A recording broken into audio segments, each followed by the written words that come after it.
Good morning, everyone. My name is Palak Verma. I am from 10th D. I am here to present the age of revolution 1830 to 1848. So let's begin.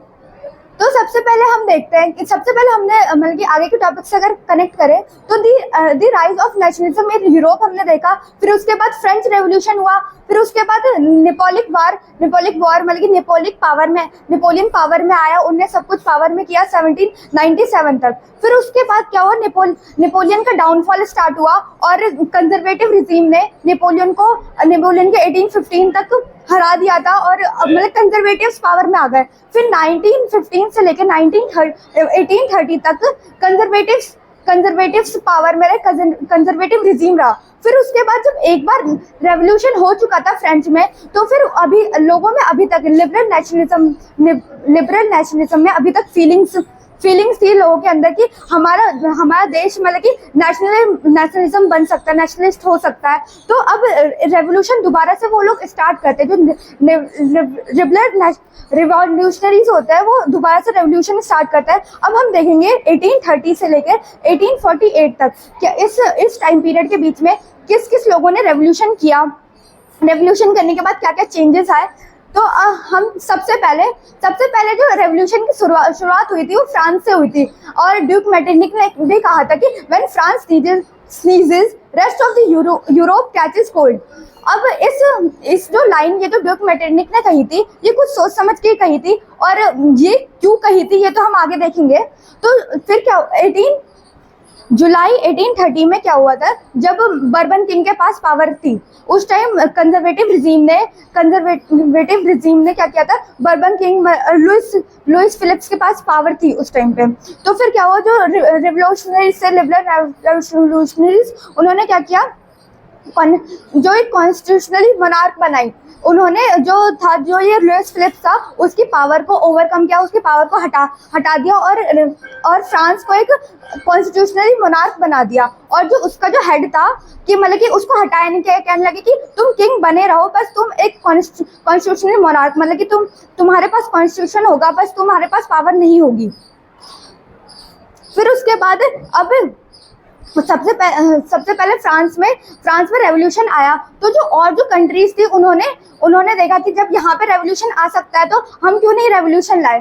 तो अब फिर इसके बाद Belgium में revolution आया। France की revolution को देख के वहाँ पे एक स्पार्क डेवलप हुई कि हम भी मतलब कि रेवोल्यूशन लाएंगे अपनी कंट्री में।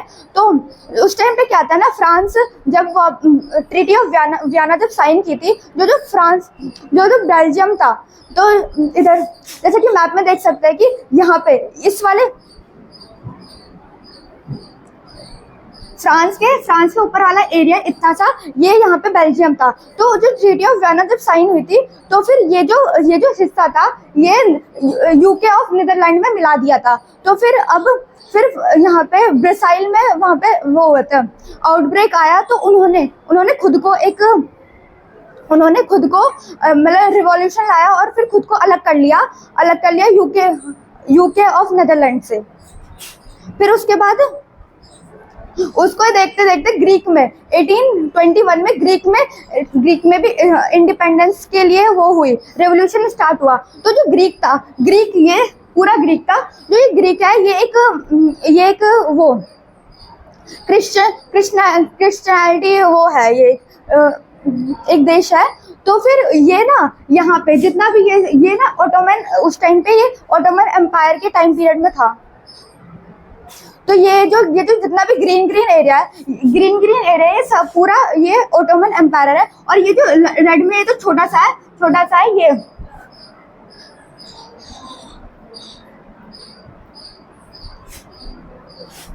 ये जो छोटा सा है ये ग्रीक है। तो उस टाइम पे क्या था, ये ओटोमन एम्पायर के अंडर में था।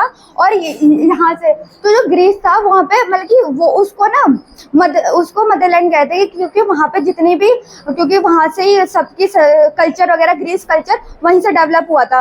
तो जितने भी वो थे जो और भी जो लोग ग्रीस के बाहर से थे वो भी मतलब कि रेवोल्यूशन कहने लगे कि हमें मतलब ओटोमन एम्पायर से आज़ादी चाहिए, हम ओटोमन एम्पायर के साथ नहीं रहेंगे। ओटोमन एम्पायर बेसिकली एक इस्लामिक एम्पायर था। तो फिर उसके बाद एक ट्रीटी 1832 में रेवोल्यूशन के बाद एक ट्रीटी साइन होती है। उसके बाद जो ग्रीस था वो एक इंडिपेंडेंट नेशन बन जाता है। फिर उसके बाद ये तो देखिए हमने 3 स्टोरी, ये तो हमने 3 देशों के में रेवोल्यूशन कैसे कैसे आया। बट ऐसा नहीं होता कि लड़ने भिड़ने से रेवोल्यूशन आ जाता है। आप लड़ाई करोगे तो आपको एक ट्रीटी मतलब कि एक जगह मिल सकती है, आप लैंड को हासिल कर सकते हो। बट लोगों के अंदर जो नेशनलिज्म की जो फीलिंग होती है, लोगों को एकजुट करना होता है, वो लड़ाई झगड़े करके नहीं होगा। और ये इसी टॉपिक को और एक्सप्लेन करते हुए एक टॉपिक आता है romantic imagination and national feeling का। इसमें क्या होता है, द रोमांटिक मतलब कि आप लड़ भिड़ के बल्कि वो तो हासिल कर लोगे, पर आप लोगों के अंदर जो नेशनलिज्म की फीलिंग आएगी उसके लिए आपको उसके लिए जो कल्चर होता है, हमारा जो कल्चर है वो एक बहुत ही इम्पोर्टेंट रोल प्ले करता है कि जैसे एक नेशनलिज्म की फीलिंग को डेवलप करने के लिए लाइक जैसे कि हम अपने कल्चर के प्रति थोड़ा सा ज़्यादा मतलब कि वो अपनी फीलिंग्स को डेवलप कर पाते हैं। तो जो ये कल्चर का आइडिया था वो नेशनलिस्ट की फीलिंग थ्रो वो पोइट्री, स्टोरीज, म्यूजिकल एक्सप्रेस करके एक उसको शेप देता है। फिर जो रोमांटिकिज्म है ये बेसिकली आइडियोलॉजी है जो यही बताता है कि जो कल्चरल मूवमेंट है ये सब हमारे अंदर नेशनलिस्ट सेंटिमेंट्स को डेवलप करते हैं। और इसका एग्जांपल हम रशिया से भी ले सकते हैं, और जहाँ पे रशियन लैंग्वेज को सब जगह इम्पोज कर दिया था। तो फिर उसी का इम्पोज करते हुए रशियन लैंग्वेज को हटाया था। फिर उसके बाद यहाँ पे एक जर्मन फिलोसफर आते हैं जो जोहान गोडफ्राई हेडरे थे। ये एक जर्मन फिलोसफर है जिन्होंने अपनी फिलोसफी दी थी कि जर्मनी को तुम भिड़ के तुम अपना सकते हो, पर लोगों के अंदर जो नेशनलिस्ट सेंटिमेंट्स होंगे वो तुम क्या कहते हैं जर्मन कल्चर से ही वो कर पाओगे। कि अगर जर्मन कल्चर अगर लोगों के अंदर होगा तभी लोग एक दूसरे को एक कॉमन पीपल की तरह देखेंगे। तो ये सब जो हुआ था वो थ्रू फोक सॉन्ग, फोक पोएट्री, फोक डांसेस के थ्रू इन्होंने ये सब फीलिंग्स को एक्सप्रेस किया था। फिर उसके बाद यहाँ पे नेशनलिस्ट की फीलिंग डेवलप करने में भी वर्नाकुलर लैंग्वेजेस का भी बहुत बड़ा रोल है। जो वर्नाकुलर लैंग्वेजेस होती है वो लोकल लैंग्वेज मतलब कि एक जगह की लोकल लैंग्वेज होती है। ये जो होता है ये हमारे जितने भी जो हमारे पुराने होते हैं सोल्स को उसको जोड़ने में हेल्प करता है। और जो जितने भी इलिटरेट लोग होते हैं उनको भी लोकल लैंग्वेज समझ में आती है। तो अगर हम अपनी बातों को लोकल लैंग्वेज के थ्रू अगर किसी को समझाएंगे तो उसको ज़्यादा अच्छे से समझ में आएगी। हम पोलैंड का एग्जांपल ले सकते हैं। जब रशिया, प्रूशिया और ऑस्ट्रेलिया में जब ट्रीटी ऑफ वियना साइन हुई थी तो पोलैंड एक जगह एग्जिस्ट नहीं करती थी। वो मतलब कि पोलैंड अभी के लिए तो पोलैंड है, पर उस टाइम पे पोलैंड रशिया, प्रूशिया, ऑस्ट्रेलिया में टुकड़ों में बट गया था। तो उस टाइम पे जो पोलैंड ने जो अपने मतलब पोलैंड को इकट्ठा किया है वो इसी पोलिश लैंग्वेज ने ही लोगों को एक साथ जुट किया है। फिर उसके बाद ये जो टाइम पीरियड था इसमें हंगर, हार्डशिप और पॉपुलेशन रिवॉल्ट भी आया। 1830s का जो टाइम पीरियड था ये बहुत ही हार्डशिप एरा रहा यूरोप के लिए, क्योंकि रीज़न इसमें थे कि जब सब जगह लड़ाई चल रही है। तो एक तो उस टाइम पे क्या हो रहा था, उस टाइम पे पॉपुलेशन में भी इंक्रीजमेंट आई, पॉपुलेशन इंक्रीज हुई। जैसे पॉपुलेशन इंक्रीज होती है तो अनएम्प्लॉयमेंट बढ़ती है। अब जब अनएम्प्लॉयमेंट बढ़ेगी तो लोग गांव से निकल के शहरों की तरफ माइग्रेट करेंगे, और जहां वो माइग्रेट करेंगे वहां पे ओवरक्राउडेड स्लम्स बन जाएंगे। मतलब कि एक जगह बहुत भरी हो जाएगी, एक खाली ओवरक्राउडेड स्लम्स हो जाएंगे। फिर उसके बाद अगर ये सब होगा तो इसके साथ साथ जो फूड की जो प्रोडक्शन होती है उसमें भी राइज होता है। मतलब अगर कहीं पे बहुत सारे लोग रहने लगे तो वहाँ पे खाने की कमी हो जाएगी। अब खाने की कमी होगी तो प्राइस में इंक्रीजमेंट होगा। तो ऐसे वहाँ पे हंगर भी बढ़ने लगा। और फिर उसके बाद यहाँ पे इंडस्ट्रियलाइजेशन जब हुआ इंग्लैंड में जब हुआ तो वहाँ पे हार्डशिप आई। तो हार्डशिप कैसे आई? तो वहाँ पे जो था ना, जो इंग्लैंड थे वहाँ पे इंग्लैंड ने एक्सपोर्ट किया। इंग्लैंड में जो मशीन्स और ये गुड्स वगैरह थे वो एक्सपोर्ट होने लगे। और मतलब कि जो लोकल लोग जो काम वगैरह करते थे, लोकल लोग को काम में उनको कंपटीशन बहुत ज़्यादा फेस करना पड़ा। और फिर उसके बाद क्या हुआ, जो टेक्सटाइल जो प्रोडक्शन था उसमें भी मतलब कि लोकल लोगों ने बहुत ज़्यादा सफ़र किया। और तो फिर उसके बाद क्या हुआ, हंगर और हार्डशिप। अब जब कुछ भी प्रॉब्लम होती है, देश में कुछ भी प्रॉब्लम होगी तो इसका जिम्मेदार हम सरकार को ही बताते हैं कि सरकार की वजह से ही जो हो रहा है ये सो हो रहा है। तो अब जो यहाँ पे पॉपुलर रिवॉल्ट हुआ, और हंगर प्लस हार्डशिप से पॉपुलर रिवॉल्ट आता है। अब जो पॉपुलर रिवॉल्ट है ये भी सबसे पहले फ्रांस में आया। अब नाउ आप कनेक्ट कर सकते हैं कि क्यों ड्यूक मेटरनिक ने कहा था कि when France needs the rest of the Europe catches cold. जो 1848 में यहाँ पे रिवॉल्ट आता है, वहाँ पे फूड की स्टोरेज खत्म हो जाती है सारी, अनएम्प्लॉयमेंट बढ़ता है। तो अब जो जनता थी वो जो थी वो लुइस फिलिप्स से कहते हैं कि तुम क्या बात की सरकार चला रहे हो, तुमसे तो हैंडल ही नहीं हो रहा कुछ। तो फिर वो क्या करते हैं, तो फिर वो लुइस फिलिप्स को फोर्स कर देते हैं कि तुम हट जाओ। अब लुइस फिलिप भी हट जाता है। जो इसका जो आउटकम निकलते हैं वो ये निकलता है कि जो नेशनल असेंबली है वो रिपब्लिक हो जाती है। और जो जितने भी लोग जो मेल्स थे उनको वोटिंग राइट मिल जाता है अबव 21। और जो इनको गारंटी देते हैं कि राइट टू वर्क, सभी को राइट टू वर्क की गारंटी मिल जाती है। अब जो ये जो रिवॉल्यूशन हुई, अब the revolution of the liberalism.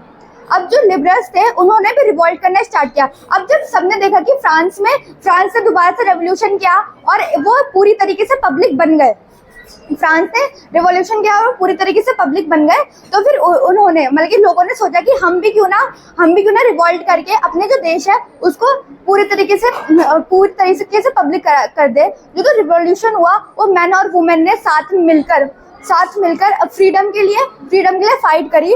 तो हम यहाँ पे जर्मनी के बारे में देखते हैं कि the revolution of liberalism in Germany region. जो जर्मनी रीजन था वहाँ पे रेवोल्यूशन हुआ वहाँ पर। तो वहाँ पे जब उन्होंने देखा कि वहाँ के जो एजुकेटेड मिडिल क्लास लोग थे, उन्होंने देखा कि जब फ्रांस मतलब रेवोल्यूशन करके आप वो पहले मोनार्क से कॉन्स्टिट्यूशनल मोनार्क बना, फिर उसके बाद वो रेवोल्यूशन करके आप वो पूरा रिपब्लिक बन गया, तो हम भी क्यों ना करें। तो जो वहाँ के जो मिडिल क्लास प्रोफेशनल थे, बिजनेसमैन थे, वो सारे फ्रैंकफर्ट में सिटी है वहाँ की, वहाँ पे इकट्ठा होते हैं। वहाँ पे ऑल जर्मन नेशनल असेंबली बनाते हैं। और 18 मई 1848 को वहाँ पे 831 जो रिप्रेजेंटेटिव्स थे वो वहाँ पे वो अपने रिप्रेजेंटेटिव्स को चुनते हैं। अब फिर वहाँ पे वो लोग जाते हैं पार्लियामेंट में, फ्रैंकफर्ट की पार्लियामेंट में जाते हैं। और वहाँ के मतलब कि वो थे जो वहाँ के जो किंग थे, उनसे फिर वहाँ पे एक कॉन्स्टिट्यूशनल ड्राफ्ट करते हैं और वो किंग से कहते हैं कि तुम इस कॉन्स्टिट्यूशन को एक्सेप्ट करो। बट वो जो किंग था उनने ये जो वहाँ का जो उस टाइम पे किंग था वो था फ्रीडम विलियम फोर्थ, उनने ये रिजेक्ट कर दिया कि मैं नहीं बनूंगा, मतलब कि मैं नहीं करूंगा ये सब। और जो उस टाइम पे जो एरोक्रेटिक क्लास थी और जो मिलिट्री वगैरह थी, ये सब भी उस नेशनल इलेक्टेड असेंबली का अपोज करने लगे। तो फिर ट्रूप्स वगैरह को भी मतलब किंग ने ट्रूप्स वगैरह को भेजे, तो उस असेंबली को डिसबैंड होना पड़ा। और इन सब के साथ साथ जो विमेंस ने भी इसमें बढ़ चढ़ के पार्ट लिया। और विमेंस की जो वो थी वो कंट्रोवर्शियल थी कि उनको राइट मिलने चाहिए पॉलिटिक्स में कि नहीं मिलने चाहिए। उन्होंने पूरी कोशिश करी थी, वहाँ पे रिवॉल्यूशन में बहुत साथ दिया था, बट फिर भी उनके राइट्स को कंट्रोवर्शियल रखा गया। फिर 1848 का जो रिवॉल्यूशन था क्या एक फेलियर अटेम्प्ट था?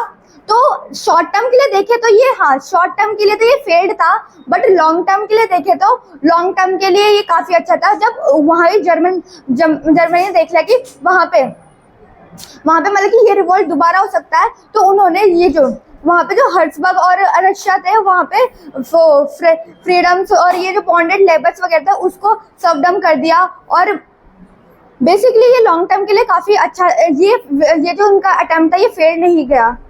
Thank you.